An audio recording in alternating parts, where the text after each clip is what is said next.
Υπάρχουν πολλές απορίες ή ενστάσεις ή επιφυλάξεις για τις επιλογές που έγιναν εκείνη την περίοδο. Πώς ξαφνικά το 1919 η Ελλάδα, ο Βενιζέλος, αποφάσισε την απόβαση στη Σμύρνη.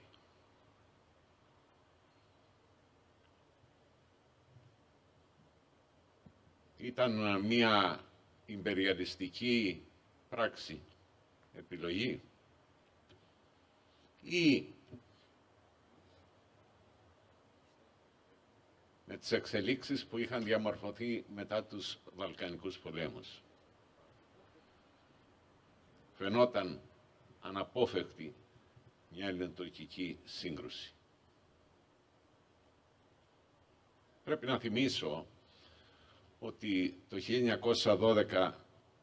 1912-1913 είχαμε τους δύο Βαλκανικούς πολέμους, τους δύο νικηφόρους Βαλκανικούς πολέμους, που απέληξαν στο διπλασιασμό της χώρας. Την επομένη όμως των Βαλκανικών πολέμων, τόσο η Τουρκία, η Οθωμανική Αυτοκρατορία δηλαδή, όσο και η Βουλγαρία δεν ήταν διατεθειμένες να αποδεχτούν την ήττα τους.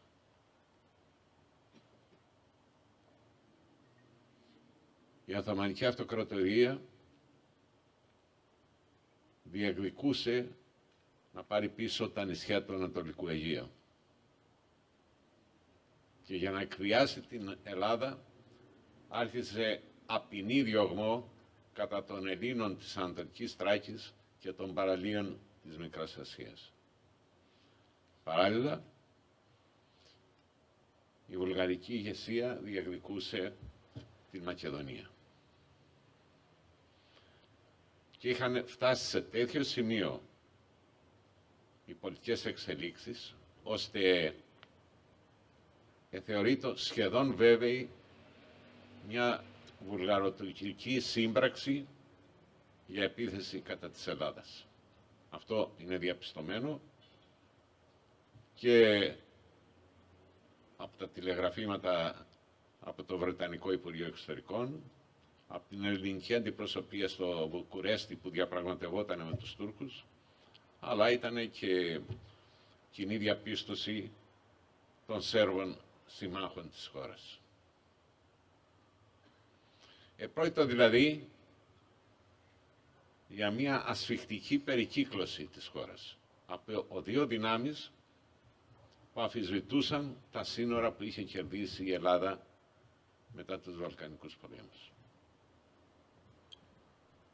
Παράλληλα, πρέπει να πω ότι και δύο μεγάλες δυνάμεις της εποχής βέβαια, η Ιταλία και η Αυστρο-Ουγγαρία, αμφισβητούσαν τα κέρδη της Ελλάδας και η Ιταλία με την πολιτική της είχε ματιώσει την ενσωμάτωση της Βορείου Υπήρου στην Ελλάδα.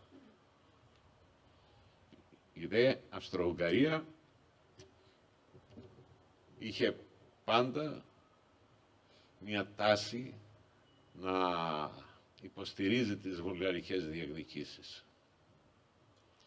Κάτω από αυτές τις συνθήκες, η Ελλάδα ασφιχτικά περικυκλωμένη αναζητούσε συμμάχους. Η έκρηξη του Πρώτου Παγκοσμίου Πολέμου ήταν αυτή που έδωσε την μεγάλη ευκαιρία στον Βενιζέλο να επιδιώξει συμμαχία με τις δυνάμεις εκείνες που κυριαρχούσαν στις θάλασσες στη Μεσόγειο. Τη Μεγάλη Βρετανία δηλαδή και τη Γαλλία. Από εκεί ξεκινάμε και έχουμε τις αντιθέσεις μεταξύ του βασιλιά Κωνσταντίνου και του πρωθυπουργού Βενιζέλου. Ο Κωνσταντίνος, λόγω της συγγενικής σχέσης που είχε με τον αυτοκράτορα της Γερμανίας, είχε παντρευτεί την αδερφή του δηλαδή, δεν ήταν διατεθειμένος να δεχθεί την είσοδο της χώρας στον Παγκόσμιο Πόλεμο, στον πλευρό των Αγγλογάλων. Από την άλλη πλευρά, ο Βενιζέλος έθετε ένα θέμα στην πραγματικότητα επιβίωσης της χώρας. Πριν να ξεκινήσει ο Παγκόσμιος Πόλεμος, οι Τούρκοι, και πριν εισέλθουν οι Τούρκοι στον Παγκόσμιο Πόλεμο στο πλευρό των Γερμανών και των Αυστριακών, είχαν ζητήσει από τους Αγγλογάλους να υποστηρίξουν τις διεκδικήσεις τους στα νησιά. Οι Αγγλογάλοι απέρριψαν αυτό το αίτημα. Ακόμα δε επιχείρησαν να ματαιώσουν την αγορά δύο ελληνικών πολεμικών σκαφών από τις Ηνωμένες Πολιτείες, κάτι που απέρριψαν οι Αμερικανοί. Επομένως, ήδη η τάση που είχε διαμορφωθεί σε ό,τι αφορά τους Αγγλογάλους και τους Αμερικανούς ήταν σχετικά φιλελληνική. Από την άλλη μεριά, όπως είπα προηγουμένως, οι Αυστριακοί και οι Γερμανοί ήταν διατεθειμένοι να υποστηρίξουν την ένταξη των νησιών, την επανένταξη μάλλον των νησιών στην Οθωμανική Αυτοκρατορία. Το δίλημμα ήταν μεγάλο. Για την Ελλάδα υφίστατο θέμα υπεράσπισης της εδαφικής της ακεραιότητας. Κάτω από αυτές τις συνθήκες εκτιλήθηκε η σύγκρουση και ο διχασμός και δημιουργήθηκαν τα δύο στρατόπεδα των βενιζελικών και των αντιβενιζελικών ή των βενιζελικών και των μοναρχικών, ό,τι θέλει διαλέγει ο καθένας. Το τέλος του Παγκοσμίου Πολέμου δικαίωσε τον Βενιζέλο, διότι η Ελλάδα μετά από μεγάλες προσπάθειες, εσωτερικές συγκρούσεις, με ένα υπόγειο εμφύλιο πόλεμο,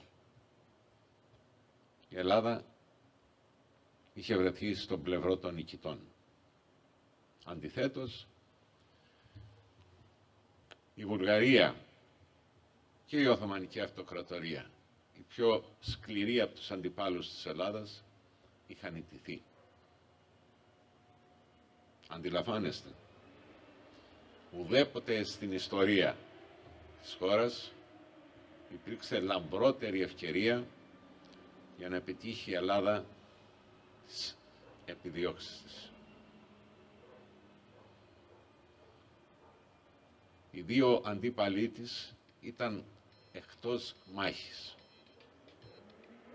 Και ναι μεν η Ανατολική Μακεδονία, που εντωμεταξύ είχε παραδοθεί από τα ανάκτορα και από το επιτελείο στη Βουλγαρία εν ονόματι της φιλογερμανικής ουδετερότητας των ανακτόρων, είχε επανέλθει στην Ελλάδα. Το πρόβλημα ήταν η αντιμετώπιση της Οθωμανικής Αυτοκρατορίας, για την οποία όμως οι Αγγλογάλοι και οι Αμερικάνοι είχαν αποφασίσει τη διάλυσή της. Επομένως, υπήρχε ένα θέμα ιστορικής επιταγής, ποια θα ήταν η χώρα εκείνη η οποία θα αναλάμβανε να προστατεύσει τους πληθυσμούς οι οποίοι είχαν αντιμετωπίσει μια αληθινή γενοκτονία όλη αυτή την περίοδο, να υπερασπίσει τους πληθυσμούς, να επαναφέρει την τάξη και παράλληλα να έχει μια ενεργό παρουσία στο μικρασιατικό χώρο. Αντικειμενικά η μόνη δύναμη που εκείνη την περίοδο μπορούσε να έχει μια παρουσία στο μικρασιατικό χώρο ήταν η Ελλάδα. Είχε εξέλθει νικήτρια στον Παγκόσμιο Πόλεμο και είχε τον ισχυρότερο στρατό στην Εγγύς Ανατολή. Και βεβαίως είχε και συμφέρον να προστατεύσει τους πληθυσμούς, τους ελληνικούς, οι οποίοι, όπως είπα προηγουμένως, είχαν υποστεί ένα αγώνα εξολόθρευσης. Πρόσφατα περιήρθε σε γνώση μου ένα στοιχείο το οποίο αγνοούσα και νομίζω ότι το αγνοούν και οι περισσότεροι Έλληνες και οι ιστορικοί. Το 1926, μετά τη Μικρασιατική καταστροφή, η Κοινωνία των Εθνών συνέταξε μία έκθεση. Η Κοινωνία των Εθνών ήταν ο πρόδρομος, όπως ξέρετε, του Οργανισμού Ηνωμένων των Εθνών. Συνέταξε λοιπόν μία έκθεση που το συμπέρασμά της ήταν ότι από το 1912 μέχρι το 1923 χάθηκαν 1 εκατομμύριο Έλληνες. Καταλαβαίνετε, ένα στοιχείο που δεν μπορεί να αμφισβητηθεί βέβαια. Και επιστρέφοντας λοιπόν στο 1919, αναρωτιέται κανείς, θα υπήρχε πρωθυπουργός, θα υπήρχε κυβέρνηση, θα αρνιόταν την προσφορά των τριών μεγάλων δυνάμεων, των ΗΠΑ, δηλαδή της Γαλλίας και της Μεγάλης Βρετανίας, να καταλάβει τη Σμύρνη? Μπορεί να το φανταστεί κανείς αυτό?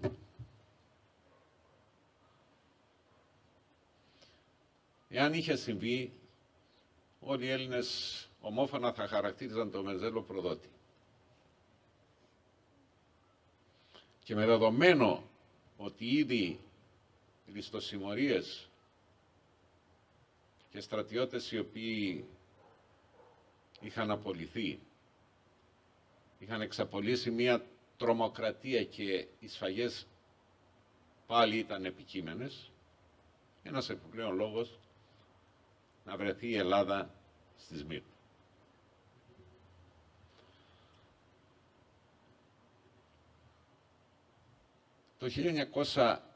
Το Μάρτιο του 1921, ο τότε πρωθυπουργός, μετά την εκλογική ήττα του Βενιζέλου, ο τότε πρωθυπουργός Δημήτριος Γούναρης, ο οποίος ήταν ο κερδισμένος των εκλογών, είχε μια συνομιλία με τον Ιωάννη Μεταξά. Είπε λοιπόν στο Μεταξά, τα γράφει στο ημερολόγιο του ο Μεταξάς, ότι η πολιτική των αντιβενζελικών, η πολιτική του Γούναρη, ήταν αντίθετη με την πολιτική του Βενιζέλου. Είπε λοιπόν επιλέξει στο Μεταξά ότι εμείς βρήκαμε την Ελλάδα στη Μικρασία και ότι δεν ήταν πολιτική μας να επεκταθούμε εμείς στη Μικρασία. 4 μήνες όμως νωρίτερα είχε πει τα εντελώς διαφορετικά στον πρώτο του ανιψιό, τον Παναγιώτη Κανελόπουλο, τον θυμάστε, τον δέος πρωθυπουργό, στον οποίο μάλιστα είχε και μεγάλη αδυναμία. Το γράφει στο βιβλίο του «Η ζωή μου» ο Παναγιώτης Κανελόπουλος. Του είπε λοιπόν ο Γούναρης στην Πίζα της Ιταλίας ότι καλά έκανε ο Βενιζέλος και δέχτηκε την εντολή στη Σμύρνη. Και εγώ αν ήμουν πρωθυπουργός το ίδιο θα έκανα. Εάν κερδίσω με τις εκλογές,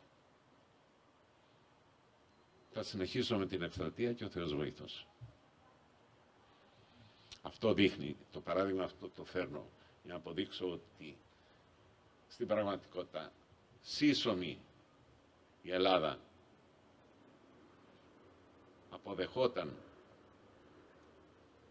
την εκστρατεία. Με τη διαφορά ότι οι αντίπαλοι του Βενιζέλου για να κερδίσουν τις εκλογές, τουλάχιστον οι πολιτευτές, οι υποψήφιοι βουλευτές, όχι ο Γούναρης επίσημα και 5-6 από τους ηγετικούς παράγοντες, αλλά οι βουλευτές γύριζαν στα χωριά και υπόσχονταν την αποστράτευση των παιδιών του λαού και την επιστροφή τους από το μέτωπο. Αυτό, όπως καταλαβαίνετε, ήταν το πιο θανατηφόρο, το πιο φαρμακερό σύνθημα που είχε επικρατήσει στις εκλογές το 1920. Εν πάση περιπτώσει, η Ελλάδα, πηγαίνοντας στη Μικρά Ασία, είχε όλες τις προϋποθέσεις για να διατηρηθεί.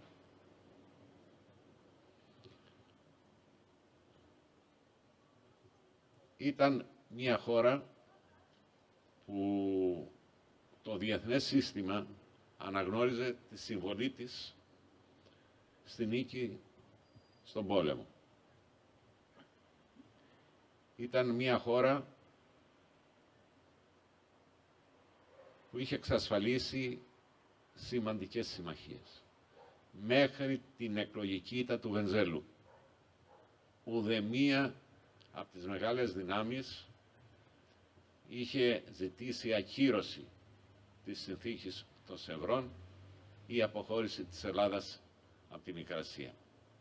Υπήρξαν επιφυλάξεις από τον Γάλλο Πρωθυπουργό, οι οποίες όμως ήρθαν μετά από παρέμβαση του Βενιζέλου και των υπολείπων ηγετών της Γαλλίας. Αυτή η θεωρία, ο μύθος, ότι η Γαλλία ήδη είχε αρχίσει να έχει αντιρρήσεις από το 1920, κατά την άποψή μου δεν ισχύει. Δεν υπάρχει καμία απόδειξη τέτοια. Οι αντιδράσεις της Γαλλίας εκδηλώθηκαν αμέσως μετά την εκλογική ήττα του Βενιζέλου.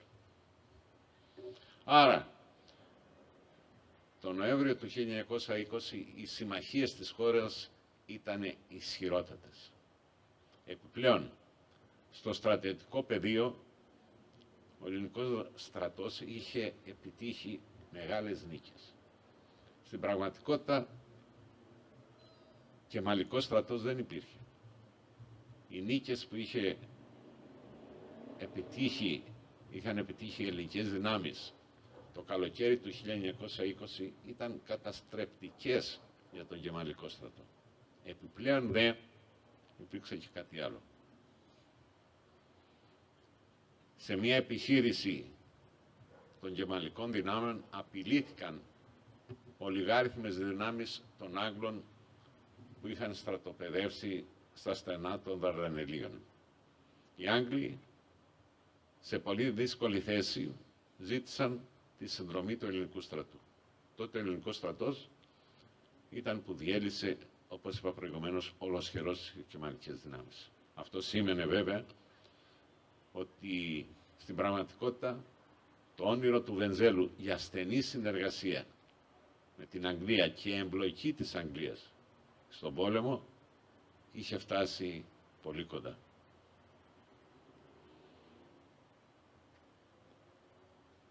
Σε κάθε περίπτωση, για οποιαδήποτε υπαναχώρηση της Γαλλίας από τις συμμαχικές της υποχρεώσεις, ο Βενιζέλος είχε αταλάντευτη την υποστήριξη των Βρετανών και ιδίως του Πρωθυπουργού της Βρετανίας, του Λόιντ Τζόρτζ. Γι' αυτό δεν υπάρχει καμία αμφιβολία και είναι χαρακτηριστική η περιγραφή που κάνει ο Τσόρτσιλ όταν ήρθε το τηλεγράφημα από την Αθήνα για την εκλογική ήττα του Βενιζέλου. Περιγράφει το Λόιντ Τζόρτζ, το Βρετανό Πρωθυπουργό, σχεδόν να έχει χάσει την ψυχραιμία του, να είναι απελπισμένος, διότι ήξερε πολύ καλά ότι η πολιτική του στον χώρο της Αγγλικής Ανατολής χωρίς τον Βενιζέλο ήταν κάτι πολύ δύσκολο να πραγματοποιηθεί. Άρα, το πρόβλημα των συμμαχιών για το οποίο σας μιλώ σήμερα, που είναι το θέμα μου, ήταν ισχυρότατο μέχρι τον Νοέμβριο του 1920. Η χαλάρωση, η καταστροφή των συμμαχιών ξεκίνησε μετά την εκλογική ήττα του Βενιζέλου. Ορισμένες φορές τίθεται το ζήτημα για ποιο λόγο μας εγκατέλειψαν οι Αγγλογάλοι μετά την εκλογική ήττα του Βενιζέλου. Νομίζω ότι είναι αρκετά απλό το θέμα. Φανταστείτε, μετά από ένα πόλεμο, ο νικητής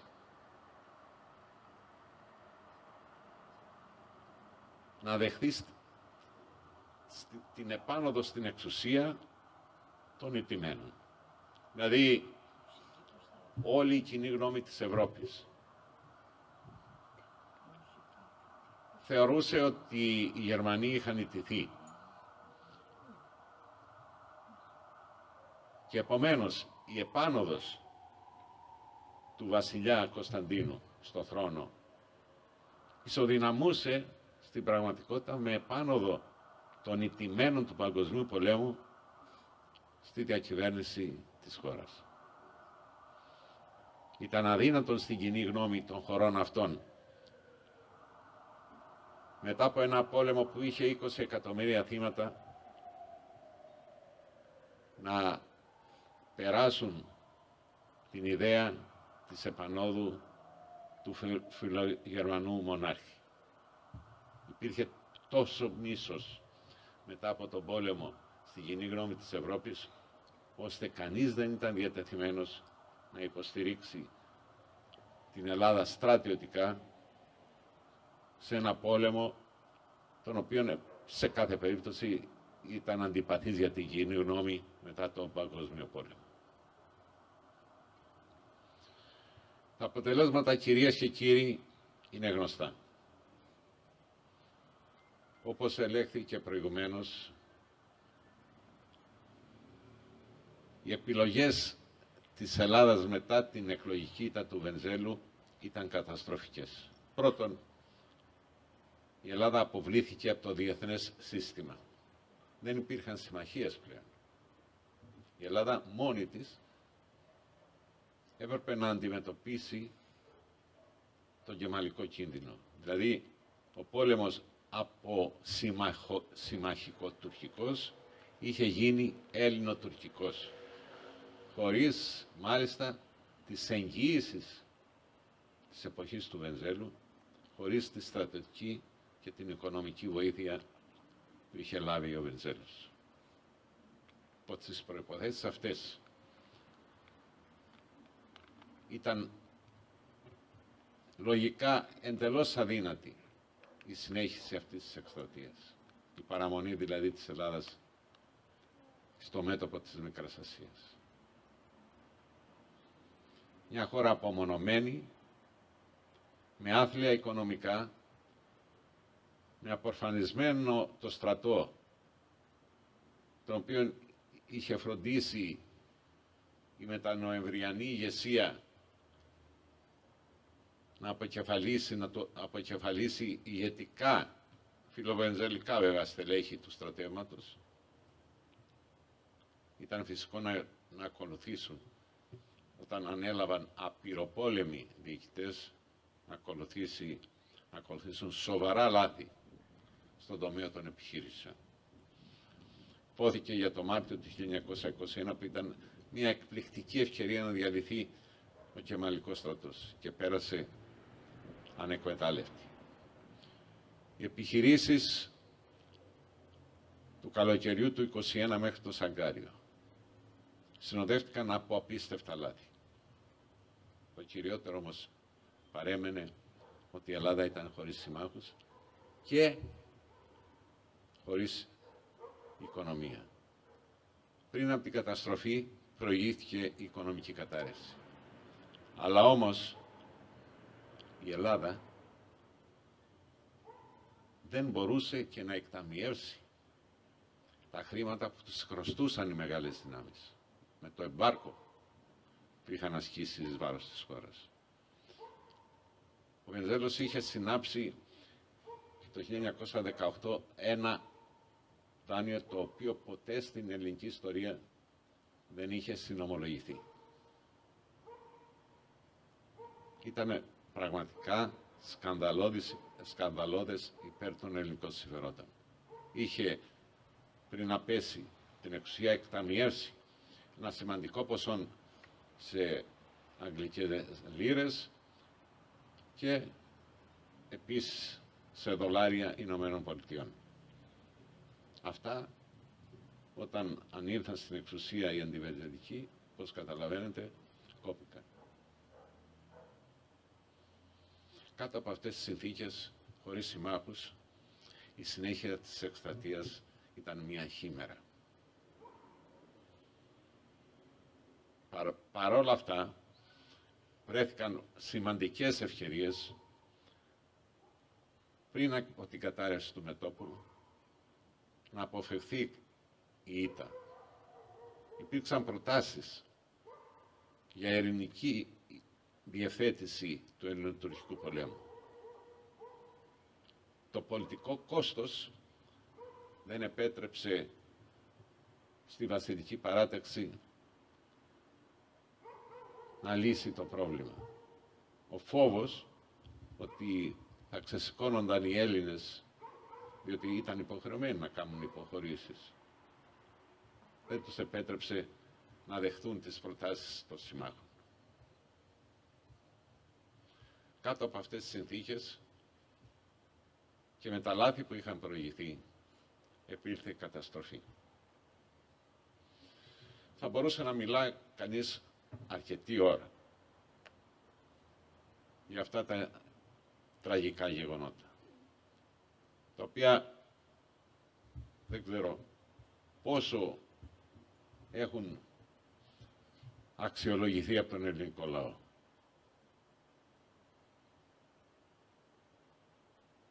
Δεν ξέρω πράγματι εάν τα λάθη που έγιναν τότε